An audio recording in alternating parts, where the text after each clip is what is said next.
कौन कहता है आसमान में छेद नहीं हो सकता, एक पत्थर तो दिल से उछालो यारो। इसी कहावत को सच किया था नेपोलियन बोनापार्ट ने, जब उसने बहुत थोड़े से समय में ही लगभग पूरे यूरोप में अपना दबदबा कायम कर लिया था। फ्रांस में सालों तक राज करने वाला बोनापार्ट सिर्फ एक बैटलफील्ड जीनियस ही नहीं, बल्कि वो एक पेंटर, राइटर और जनता का प्यारा शासक भी था। इन्होंने ये साबित कर दिया था कि जंग सिर्फ कद काठी से ही नहीं बल्कि अक्ल से भी जीती जाती है। फ्रांस जैसे छोटे से देश को नेपोलियन ने सिर्फ अपनी बेहतरीन रणनीति से उस वक्त का सबसे बड़ा और ताकतवर एम्पायर बना दिया था। जिस ब्रिटिश एम्पायर ने हम पर 200 सालों तक राज किया, उन्हीं ब्रिटिशर्स पर नेपोलियन अकेले ही भारी पड़े थे। एक तरफ बोनापार्ट हर जंग जीत रहे थे और फ्रांस को समृद्ध बना रहे थे, वहीं दूसरी तरफ उनकी पर्सनल लाइफ उन्हें खोखला कर रही थी। कार्लो बोनापार्ट और मारिया लेटिजिया रेमोलिनो के दूसरे बेटे नेपोलियन का जन्म 15 अगस्त 1769 में कॉर्सिका आइलैंड पर हुआ था। इनके बचपन का नाम नेबुलियो था और ये कुल 8 भाई बहन थे। बोनापार्ट के फादर कार्लो एक लॉयर और रेवोल्यूशनरी थे, जिन्होंने कॉर्सिका की आजादी के लिए फ्रांस के अगेंस्ट चल रहे लड़ाई में साथ दिया था। बट फ्रांस के इन्वेजन के बाद ये लुइस 16 के दरबार में कॉर्सिका के रिप्रेजेंटेटिव के तौर पर शामिल हो गए। कार्लो को कॉर्सिकन नेशनलिस्ट और रेवोल्यूशनरीज ट्रेटर मानते थे, क्योंकि उन्होंने एक समय पर साथ देने के बजाय फ्रेंच गवर्नमेंट के साथ काम करना शुरू कर दिया था। एक तरफ कॉर्सिका के लोग बोनापार्ट को ट्रेटर समझते थे, वहीं दूसरी ओर फ्रांस के लोग बोनापार्ट को हमेशा बाहर वाला समझते रहे। बचपन से बोनापार्ट के मन में ये बात थी कि उन्हें कुछ बड़ा करना है, उन्हें फ्रांस को पावरफुल बनाना है और खुद को साबित करना है, जिससे कि पूरा फ्रांस उन्हें अपना बना ले। 9 साल की उम्र में इन्हें ऑटन के एक रिलीजियस स्कूल में भेज दिया गया, लेकिन यहाँ इनकी मुश्किलें बढ़ने लगी थी। अपने कदकाठी और फ्रेंच लैंग्वेज को सही ढंग से नहीं बोल पाने की वजह से इन्हें स्कूल के बाकी स्टूडेंट्स काफी ज्यादा बुली किया करते थे। सारे बच्चे इन्हें आउटसाइडर बोलकर चढ़ाते थे और इनके रहन सहन पर भी ताने मारते थे।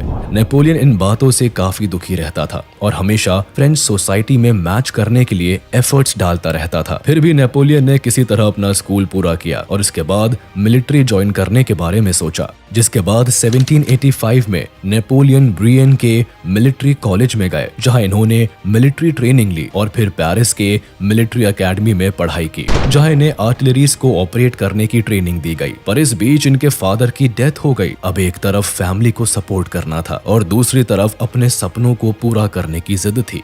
पर यहाँ फैमिली की रिस्पॉन्सिबिलिटी जीत गई और काफी कम उम्र में उन्होंने फ्रेंच आर्मी में as a second lieutenant join कर लिया। कुछ समय बाद ही फ्रेंच रेवोल्यूशन शुरू हो गया। ऐसे में नेपोलियन ने फ्रेंच रेवोल्यूशन को सपोर्ट किया और जल्दी ही फ्रांस की नई गवर्नमेंट के अंडर फ्रेंच आर्मी को ज्वाइन कर लिया। जैसे ही फ्रांस में मोनार्की खत्म हुई, वैसे ही बाकी के यूरोपियन कंट्रीज फ्रांस पर हमला करने लगी। इसके साथ ही फ्रांस में भी छोटे छोटे ग्रुप्स भी अशांति फैलाने लगे। ऐसे में नेपोलियन ने सिविल अनरेस्ट को सप्रेस किया और फ्रांस में शांति कायम की। इसी दौरान 1794 में नेपोलियन बोनापार्टे को फ्रांस की गवर्नमेंट ने वॉर ऑफ टोलोन में भेज दिया, जहां की जनता फ्रेंच सरकार के बजाय ब्रिटिश गवर्नमेंट चाहती थी। इस वक्त नेपोलियन अपनी आर्टिलरी के कैप्टन थे और इस रिवोल्ट को उन्होंने अपने लिए एक मौके के तौर पर देखा। इस लड़ाई को नेपोलियन ने बड़ी ही बहादुरी और अक्लमंदी के साथ जीत लिया। इस जीत के बाद पूरे फ्रांस में बोनापार्टे का ही बोलबाला था। ठीक 1 साल बाद 1795 में नेपोलियन को पर्शिया भेज दिया गया और पर्शिया की सिविल वॉर में इन्होंने हीरोइक काम किया और इसके बाद यूरोप के दूसरे देशों में भी नेपोलियन का बोलबाला हो गया। 1792 से लेकर 1797 तक फ्रांस, ऑस्ट्रिया और इटली के साथ the war of the first coalition में उलझा था। इस वॉर में नेपोलियन को भी लीड करने का मौका मिला, लेकिन एक प्रॉब्लम थी, वो ये कि नेपोलियन को जो आर्मी ट्रूप्स मिले थे वो कमजोर और डिमोटिवेटेड थे। ऐसे में उनके साथ युद्ध लड़ना मौत को बुलावा देना था। लेकिन नेपोलियन ये मौका नहीं छोड़ना चाहता था। उसने अपने ट्रूप्स को इकट्ठा किया और उनके साथ घंटों बातें की। वो अपने ट्रूप्स के साथ ही खाता, पीता और उनके साथ सोता और उठता। वो कई बार बहुत ही जोश भरा भाषण देता और अपने ट्रूप्स को एनकरेज करता। नेपोलियन के ऐसे सपोर्टिंग नेचर की वजह से उसकी पूरी सेना नेपोलियन के लिए लॉयल हो गई। वो नेपोलियन के लिए जान देने को भी तैयार थी। ऐसे में नेपोलियन और उसकी आर्मी ने गजब का युद्ध किया और इटली को खदेड़ दिया। इस युद्ध को जीतकर जब नेपोलियन वापस आया तो उसका फ्रांस में भव्य स्वागत हुआ। वो अब फ्रांस का हीरो बन चुका था। पूरी जनता अब नेपोलियन के हाथों में अपने आप को सुरक्षित महसूस कर रही थी। इस वॉर के बाद ही नेपोलियन अपने मेंटर और de facto government of France Paul बारिस के यहाँ एक पार्टी में एक लड़की से मिलता है जिसका नाम जोसेफीन था। इन दिनों पॉल जोसेफीन को डेट कर रहा था, लेकिन नेपोलियन जोसेफीन को देखते ही अपना दिल हार बैठा। कुछ वक्त बाद उसने जोसेफीन को प्रपोज कर दिया। इस वक्त नेपोलियन की उम्र 26 साल थी और जोसेफीन की उम्र 32 साल थी, लेकिन फिर भी नेपोलियन ने सारी बातों को किनारे करते हुए 1796 में अपनी शादी रचा ली। अब जोसेफीन फ्रांस के उभरते हीरो की वाइफ थी। अभी भी फ्रांस फर्स्ट कोalition की वॉर में इन्वॉल्व था, जिसमें नेपोलियन इटली को जीत लेता है और वहां की जनता के बीच जाकर उन्हें यह भरोसा दिलाता है कि वो उनको क्रूएल मोनार्की से छुटकारा दिलाएगा। इस बात पर नेपोलियन और इसकी आर्मी का इटली में खूब स्वागत होता है। इस जीत के बाद नेपोलियन को फ्रेंच आर्मी का कमांड सौंप दिया जाता है और अब नेपोलियन फ्रेंच आर्मी को लीड करने लगता है। किसी ने नहीं सोचा था कि फ्रेंच आर्मी का एक साधारण सा सोल्जर फ्रेंच आर्मी का हेड बन जाएगा, लेकिन ये तो बस शुरुआत थी। नेपोलियन के सपने तो इससे कहीं ज्यादा बड़े थे। उसे पूरा यूरोप जीतना था और फ्रांस को यूरोप का सबसे बड़ा और ताकतवर एम्पायर बनाना था। एक तरफ नेपोलियन लगातार जीत पर जीत हासिल कर रहा था, वहीं दूसरी तरफ उसके सपने बड़े होते जा रहे थे। उसे अब फ्रांस की गवर्नमेंट को कंट्रोल करना था। इसमें कोई दो राय नहीं कि अब नेपोलियन एक डिक्टेटर की तरह एक्ट करने लगा था, जिसका सबसे बड़ा एग्जाम्पल था इटली विक्ट्री। इटली जीतने के बाद नेपोलियन और इसकी आर्मी ने उसे लूट लिया था। अब नेपोलियन की नजर ब्रिटेन पर थी, जिसके लिए वो इजिप्ट में ब्रिटेन नेवल फोर्स पर अटैक करके वहां से ट्रेडिंग सिस्टम को इन्वेड करना चाहता था। लेकिन इसे ये बात अच्छे से मालूम थी कि ब्रिटेन के नेवल फोर्स को हराना इतना आसान नहीं था। अगर नेपोलियन इजिप्ट में मौजूद नेवल फोर्सेस को हराने में कामयाब हो जाता तो वो अपने अगले प्लान के मुताबिक भारत में मैसूर के राजा टीपू सुल्तान से हाथ मिलाता, जो उस वक्त पर अंग्रेजों के सबसे बड़े दुश्मन में से एक थे। लेकिन ऐसा नहीं हो सका। इसके बाद 1798 में नेपोलियन ने इजिप्ट में आकर कई जंग लड़ी, जिसमें बैटल ऑफ पिरामिड भी शामिल थी। इन सारी लड़ाइयों को जीतने के बाद नेपोलियन को इस बात का पूरा यकीन हो गया था कि अब इजिप्ट में मौजूद ब्रिटिश नेवल को हराने से कोई नहीं रोक सकता। 1799 में अबू कीर के इन्वेजन के दौरान नेपोलियन ने जीत तो हासिल कर ली थी, पर उसकी काफी बड़ी कीमत उन्हें चुकानी पड़ी, क्योंकि कई फ्रेंच सोल्जर्स प्लेग की वजह से अपनी जान से हाथ धो बैठे, जिस वजह से ये बैटल ऑफ नाइल हार गए। ये एक बड़ी वजह बनी जिससे नेपोलियन ना ही इजिप्ट पर कब्जा कर पाया और ना ही ब्रिटिशर्स के नेवल फोर्स को खदेड़ पाया, जिसके कारण उसे खाली हाथ पेरिस लौटना पड़ा। लेकिन फिर भी फ्रांस की जनता ने नेपोलियन को अपना हीरो ही माना। नेपोलियन कई बार अपनी पेंटिंग्स बनवाता और खुद को फ्रांस का सबसे वर्दी एडमिनिस्ट्रेटर के तौर पर स्टैब्लिश करने की कोशिश करता रहता। फ्रेंच रेवोल्यूशन होने के बाद टेम्पररी गवर्नमेंट, जिसे डायरेक्टरी कहा जाता था, वो फ्रांस को चला रही थी।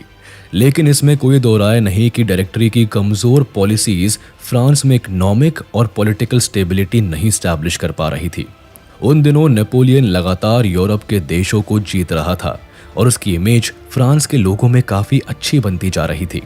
नेपोलियन को भी इस बात का एहसास था कि डायरेक्टरी कमजोर लोगों के हाथ में है और फ्रांस को आगे बढ़ने के लिए एक स्टेबल गवर्नमेंट की जरूरत है। उसने इस पॉलिटिकल वैक्यूम को एक अपॉर्चुनिटी के तौर पर देखा और फ्रांस के लोगों के सामने एक संविधान प्रस्तुत किया। दरअसल फ्रांस में रेवोल्यूशन तो हो गया था, लेकिन लोगों को अब ये पता नहीं था कि देश कैसे चलाया जाएगा। जब नेपोलियन ने लीड लिया और संविधान पेश किया तो फ्रांस के लैंडलॉर्ड्स और एलीट क्लास के लोग तुरंत ही नेपोलियन के फेवर में आ गए। नेपोलियन ने फ्रेंच रेवोल्यूशन में देखा था कि चर्च और रॉयल्टी से जमीनें और प्रॉपर्टीज छीन ली गई थी, जिन्हें लैंडलॉर्ड्स और पूंजीपतियों ने खरीदा था। अब ये लैंडलॉर्ड्स इस डर में जी रहे थे कि जब भी अब मोनार्क स्टैब्लिश होगा तो फिर से कहीं उनकी जमीनें उनसे ना छीन ली जाए। नेपोलियन ने इस डर को भांप लिया था, इसीलिए उसने अपने संविधान में लिखा कि अगर फ्रांस की जनता नेपोलियन को एक एम्परर के तौर पर अपनाती है तो जमींदारों को उनकी जमीन और प्रॉपर्टी पर पूरा हक मिलेगा और वो अपनी प्रॉपर्टी के मालिक बने रहेंगे। ऐसा सुनते ही फ्रांस के सारे एलीट नेपोलियन की तरफ हो गए। इसके बाद पूरे फ्रांस की जनता नेपोलियन के हाथों में अपना भविष्य सुरक्षित महसूस करने लगी, क्योंकि नेपोलियन एक निडर और साहसी सोल्जर था जिसे वॉर्स में हराना पूरे यूरोप को भारी पड़ रहा था। इस वक्त पूरी आर्मी की कमान नेपोलियन के हाथों में थी, जिसका इस्तेमाल करते हुए इसने डायरेक्टरी को डिसॉल्व कर दिया और 3 प्रोविजनल कॉन्सुल को बनवाया, जिसमें इन्होंने खुद को फर्स्ट कॉन्सुल डिक्लेयर कर दिया। ये कॉन्सुलेट ही अब फ्रांस की सरकार थी और नेपोलियन इस सरकार के लीडर बन गए थे। और इस तरह 1799 में नेपोलियन पूरे फ्रांस का फर्स्ट कॉन्सुल बन गया, या तो यूं कहे कि नेपोलियन अब फ्रांस का डिक्टेटर बन गया। एक तरफ फ्रांस की गद्दी हाथ में आई थी और दूसरी तरफ नेपोलियन बाकी के यूरोपियन कंट्रीज को कॉन्कर करके यूरोप का बादशाह बनना चाहता था, जो कि बाकी के यूरोपियन देशों के मोनार्क को मंजूर नहीं था। दरअसल जैसे ही फ्रांस में मोनार्की को खत्म किया गया, वैसे ही बाकी यूरोपियन देश फ्रांस को दुश्मन समझ बैठे। उन्हें डर था कि कहीं उनके देश की जनता भी ना उनके खिलाफ खड़ी हो जाए। ऐसे में सबसे पहले ऑस्ट्रिया ने फ्रांस को धमकाने की कोशिश की। उन दिनों ऑस्ट्रियन एम्पायर फ्रांस के सबसे बड़े एम्पायर्स में से एक समझा जाता था, लेकिन नेपोलियन इन कोड़ी धमकियों से कहां डरने वाला था। उसने तुरंत ही ऑस्ट्रिया के अगेंस्ट युद्ध छेड़ दिया। नेपोलियन के सत्ता में आते ही सभी देश फ्रांस को हराने में लगे रहे, मगर नेपोलियन की स्ट्रैटेजीज के सामने किसी का भी टिकना नामुमकिन साबित हुआ। इनकी लड़ाई दोबारा से ऑस्ट्रिया से 1805 में हुई। इससे नेपोलियन ने अपने 40,000 सैनिकों के साथ ऑस्ट्रिया पर अटैक कर दिया। इस युद्ध से ऑस्ट्रिया को काफी नुकसान पहुंचा और उसे हार का सामना करना पड़ा, लेकिन ऑस्ट्रिया फिर भी फ्रांस के खिलाफ साजिशों के जाल बुनने से बाज नहीं आया। ये देश बार बार दूसरे देशों के साथ अलायंस बनाकर फ्रांस पर अटैक करने की कोशिश में लगा रहा। फर्स्ट कॉन्सुल की ताकत हाथ में आते ही नेपोलियन बोनापार्ट ने फ्रांस की सिचुएशन को बदलना शुरू कर दिया। इस वक्त तक नेपोलियन ने कई कंट्रीज को अपने अंडर कर लिया था, साथ ही साथ ब्रिटेन के साथ एक पीस ट्रीटी पर भी साइन किया। लेकिन नेपोलियन को ये बात अच्छे से पता थी कि ब्रिटेन आने वाले समय में हमला जरूर कर सकता है। 1803 से नेपोलियन ने यूरोप के बाकी देशों के खिलाफ कई जंगें लड़ी जो अलायंस बनाकर फ्रांस पर हमला कर रहे थे। ये सब देश नेपोलियन की नॉन स्टॉप विक्ट्रीज से परेशान थे। इन्हें लगता था कि अगर नेपोलियन को नहीं रोका तो जल्द ही ये वो पूरे यूरोप का डिक्टेटर बन जाएगा। लेकिन नेपोलियन को किसी बात का डर नहीं था। वो लगातार यूरोपियन अलायंस देशों को मुंह तोड़ जवाब देता रहा। नेपोलियन के सामने सबसे बड़ी मुसीबत थी ब्रिटेन, ऑस्ट्रिया और रशिया का गठबंधन, जिसका जवाब युद्ध में देना इसके लिए भारी पड़ रहा था। इसी दौरान 1805 में बैटल ऑफ ट्राफलगार हुई। नेपोलियन हमेशा से ही ब्रिटिश को हराना चाहता था, इसीलिए फ्रेंच और स्पेनिश आर्मी ने मिलकर ब्रिटिश नेवल आर्मी पर अटैक करने का प्लान बनाया। ब्रिटिश नेवल फोर्सेस उन दिनों विश्व की सबसे मजबूत और स्ट्रेटेजिक सेना मानी जाती थी, जिसे हराना किसी के बस में नहीं था। लेकिन नेपोलियन ने उन्हें अटलांटिक ओशन में स्पेन के पास केप ट्राफलगार में घेर लिया और यहाँ ब्रिटिश नेवल फोर्सेस और फ्रेंच कोalition फोर्सेस के बीच घमासान युद्ध हुआ। लेकिन इसमें ब्रिटिश आर्मी की जीत हो जाती है। इस युद्ध को वॉर ऑफ द थर्ड कोalition नाम दिया गया, जिसमें नेपोलियन को एक बार फिर से ब्रिटिश से नाकामयाबी मिली। Napoleon war of the third कोalition युद्ध में उलझा हुआ था और इसी बात का फायदा उठाते हुए 1805 में रशियन और ऑस्ट्रियन एम्पायर ने भी फ्रांस पर एक साथ हमला बोल दिया था। उनको लगा था कि नेपोलियन इस युद्ध में हार जाएगा, लेकिन ऐसा नहीं हुआ। नेपोलियन ने सीधा जर्मनी का रुख किया और वहां से अपनी आर्मी को डिवाइड करते हुए ऑस्ट्रियन और रशियन आर्मीज का मुकाबला किया। इसी वक्त वर्ल्ड फेमस बैटल ऑफ ऑस्टरलिट्ज हुई, जिसमें नेपोलियन ने रशिया और ऑस्ट्रिया दोनों को एक साथ हरा दिया। इसके बाद ऑस्ट्रिया ने तुरंत ही फ्रांस के साथ ट्रीटी ऑफ प्रेसबर्ग साइन करके शांति समझौता कर लिया और वियना को नेपोलियन को सौंप दिया। उन दिनों ऑस्ट्रियन एम्पायर यूरोप के सबसे पावरफुल एम्पायर्स में गिना जाता था और जैसे ही रशिया और ऑस्ट्रिया को नेपोलियन ने हराया, वैसे ही नेपोलियन पूरे यूरोप का सबसे बड़ा योद्धा और पावरफुल एडमिनिस्ट्रेटर के तौर पर स्टैब्लिश हो गया। 1810 आते आते नेपोलियन ने कई देशों को अपनी मुट्ठी में कर लिया था, लेकिन ब्रिटिश से नेपोलियन की रिवेलरी अभी भी खत्म नहीं हुई थी। 1810 आते आते नेपोलियन जोसेफिन की हरकतों से परेशान हो गया और जोसेफिन से डिवोर्स ले लिया। दरअसल जोसेफिन भले ही नेपोलियन की पत्नी रही हो, लेकिन जब भी नेपोलियन युद्ध के दौरान पेरिस से बाहर रहता, तब नेपोलियन की वाइफ फ्रेंच सोसाइटी के दूसरे मर्दों के साथ गलत संबंध रखती थी। नेपोलियन अपनी पत्नी से बेहद प्यार करता था, लेकिन बीतते वक्त के साथ नेपोलियन ने भी जोसेफिन का असली चेहरा देखा और 1810 में उससे तलाक ले लिया। जोसेफिन से तलाक लेने के बाद नेपोलियन उदास रहने लगा। उसे ना तो जोसेफिन से सच्चा प्यार मिला था और ना ही गद्दी का वारिस मिला था। इसीलिए उसने 1810 में ऑस्ट्रिया के एक शाही परिवार की लड़की मैरी लुईस से दूसरी शादी कर ली। शुरुआत में तो नेपोलियन ने मैरी लुईस से शादी सिर्फ एक वारिस पाने के लिए की थी, लेकिन धीरे धीरे वो मैरी लुईस से बहुत प्यार करने लगा। 1811 में मैरी लुईस ने एक बेटे को जन्म दिया जिसका नाम Napoleon François Joseph Charles Bonaparte था। मैरी से शादी करने के बावजूद नेपोलियन हमेशा ही जोसेफिन से संबंध रखता और उसके मरने तक एम्प्रेस ऑफ फ्रांस का टाइटल भी जोसेफिन का ही रहा। नेपोलियन को फ्रांस की इकोनॉमी को बूस्ट करना था और इंडियन ओशन में ब्रिटेन के वर्चस्व को खत्म करना था। अब तक फ्रांस के कब्जे में सिर्फ मॉरिशियस आइलैंड ही रह गया था, जिसे बेस बनाकर नेपोलियन हमेशा ही ब्रिटेन से युद्ध करता था। ऐसे में नेपोलियन ने एक बार फिर अपना ध्यान ब्रिटेन की तरफ किया। इस बार इन्होंने पहले ही यूरोप के कई सी पोर्ट्स को इन्वेड कर लिया ताकि इन स्टेट्स को इकोनॉमिकली कमजोर कर दिया जाए और ब्रिटेन को टारगेट करना आसान हो जाए। फ्रांस ने मॉरिशियस में अपनी हैवी आर्मी लगा दी ताकि ब्रिटेन का इंडियन और दूसरी कॉलोनीज से कनेक्शन काट दिया जाए और बीच समुद्र में ब्रिटेन को हराया जा सके। इससे न केवल ब्रिटेन आर्थिक तौर पर कमजोर होता, बल्कि इंडियन ओशन पर इकलौता कब्जा हो जाने से फ्रांस को कई बेनिफिट्स मिल सकते थे। अब मॉरिशियस पोर्ट को अपना बेस बनाकर फ्रांस ने ब्रिटिश शिप्स के खिलाफ युद्ध छेड़ दिया।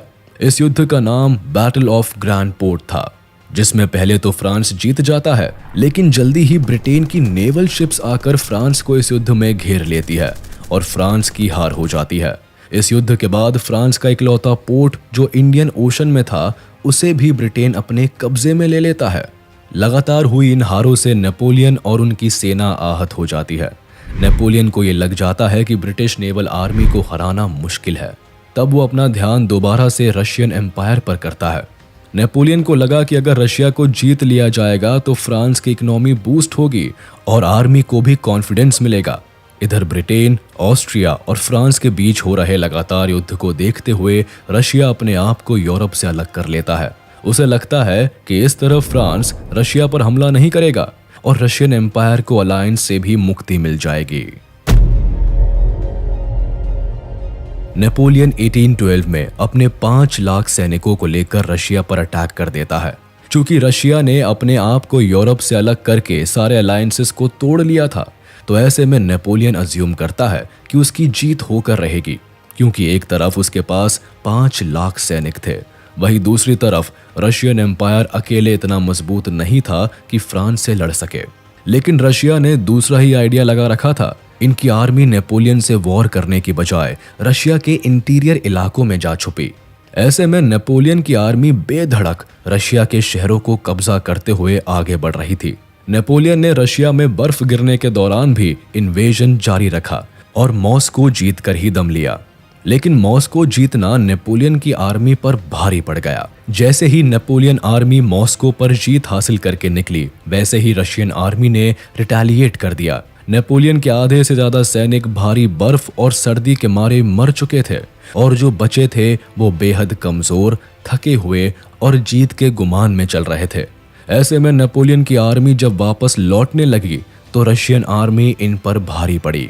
वहां की भयानक ठंड में फ्रेंच आर्मी का सरवाइव करना बेहद मुश्किल हो गया और 5 लाख में से सिर्फ 1 लाख सोल्जर्स ही वापस लौटकर फ्रांस आ पाए। इस लड़ाई के बाद ना तो केवल नेपोलियन की हार हुई, बल्कि उसके असली एसेट्स जो उसके सैनिक थे वो भी मारे गए।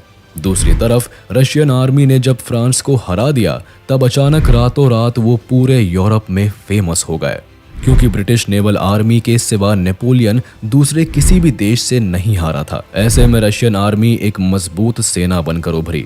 इस जीत के बाद रशिया को अब नेपोलियन से डर भी नहीं रहा। उल्टा रशिया फिर से अलायंसेस बनाने लगा जिससे कि फ्रांस को हराया जा सके। रशिया इन्वेजन में हुई हार ने नेपोलियन को अंदर से तोड़ कर रख दिया था। धीरे धीरे वो कमजोर पड़ने लगा। नेपोलियन की कमजोरी अब पूरे यूरोप को पता चल रही थी।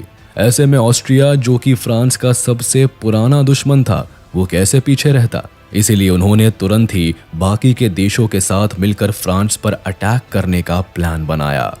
1813 में जर्मन स्टेट्स ने रशिया, प्रूशिया, ऑस्ट्रिया और स्वीडन के साथ मिलकर फ्रांस पर हमला कर दिया। इस वॉर को बैटल ऑफ लाइप्जिग और जर्मन कैंपेन ऑफ 1813 का नाम दिया गया। अभी अभी फ्रांस रशियन इन्वेजन में हार से आहत था। ऊपर से लाखों सैनिक के रशियन इन्वेजन में मारे जाने के कारण फ्रांस में कम सैनिक बचे थे। दूसरी तरफ जर्मनी ने जब कई बड़े एम्पायर्स को मिलाकर नेपोलियन पर अटैक किया तो नेपोलियन इस युद्ध में बुरी तरह हार गया। ये युद्ध ट्रीटी ऑफ पेरिस के साथ मई 1814 में खत्म हुआ और इसके बाद फ्रांस पर कोएलिशन फोर्स ने कब्जा कर लिया। इस युद्ध के बाद अलायंस कंट्रीज ने नेपोलियन बोनापार्टे को फ्रांस से एग्जाइल दे दिया गया। इसके बाद एलाइड फोर्सेस ने फ्रांस में दोबारा से मोनार्क स्टैब्लिश करने के लिए लुइस 18 को फ्रांस का राजा बना दिया। नेपोलियन को एग्जाइल के तौर पर इटालियन कोस्ट पर मौजूद आइलैंड ऑफ एल्बा भेज दिया गया और इनकी लेकिन एक साल के अंदर ही 26 फरवरी 1815 में नेपोलियन एल्बा से भागकर फ्रांस पहुंच गए, जहां इनके काफी सपोर्टर्स मौजूद थे। फिर से राजशाही आते ही फ्रांस की आम जनता और एलीट क्लास के लोग दुखी हो गए थे। लोग ऐसा नहीं चाहते थे, उन्हें वापस से नेपोलियन ही चाहिए था। ऐसे में नेपोलियन के आते ही फ्रांस के नए किंग लुइस 18 को वहां से जाना पड़ा और फिर नेपोलियन ने फ्रांस की ताकत को वापस से बढ़ाने के लिए 100 डेज कैंपेन शुरू किया। नेपोलियन के वापस आते ही यूरोप के बाकी देशों की हालत खराब होती चली गई। ऐसे में ब्रिटेन, रशिया, ऑस्ट्रिया और प्रूशिया ने एक कोएलिशन फोर्स बनाई। इधर नेपोलियन ने भी अपनी आर्मी बनानी शुरू कर दी, जिसका मकसद एलाइड फोर्सेस को खत्म करके पूरे यूरोप पर अपना कब्जा जमाना था। लेकिन नेपोलियन के लिए एक बार फिर से सब कुछ पा लेना इतना आसान नहीं था। नेपोलियन ने 1815 के जून में बेल्जियम पर हमला किया, जहां ब्रिटिश और प्रूशियन ट्रूप्स को नेपोलियन ने हरा दिया। इस जीत के बाद नेपोलियन ने आगे बढ़ते हुए प्रूशियंस को बैटल ऑफ लिग्नी में भी हराया। यहां नेपोलियन को भरोसा हो गया कि वो वापस पूरे यूरोप को जीत सकता है। लेकिन उसके इन सभी ख्वाबों पर तब पानी फिर गया जब 18 जून को बैटल ऑफ वाटरलू में फ्रांस को हार का मुंह देखना पड़ा। ये हार नेपोलियन को बर्दाश्त नहीं हुई। ये इनकी जिंदगी की आखिरी वॉर साबित हुई, जिसके बाद सजा के तौर पर नेपोलियन को अटलांटिक ओशन में मौजूद सेंट हेलेना आइलैंड पर भेज दिया गया, जहां 5 मई 1821 को उन्होंने हमेशा के लिए दुनिया को अलविदा कह दिया। नेपोलियन बोनापार्टे दुनिया से तो चला गया, लेकिन फ्रांस की जनता के दिल से ये योद्धा कभी नहीं गया। उनके लिए नेपोलियन हमेशा के लिए एक लेजेंड बन गया, जो पूरी दुनिया को जीतने की ताकत रखता था। नेपोलियन बोनापार्टे की जिंदगी आज भी कई लोगों के लिए किसी इंस्पिरेशन से कम नहीं है, और यही एक बहुत बड़ी वजह है नेपोलियन का नाम दुनिया के सबसे महान एम्परर्स में गिना जाता है।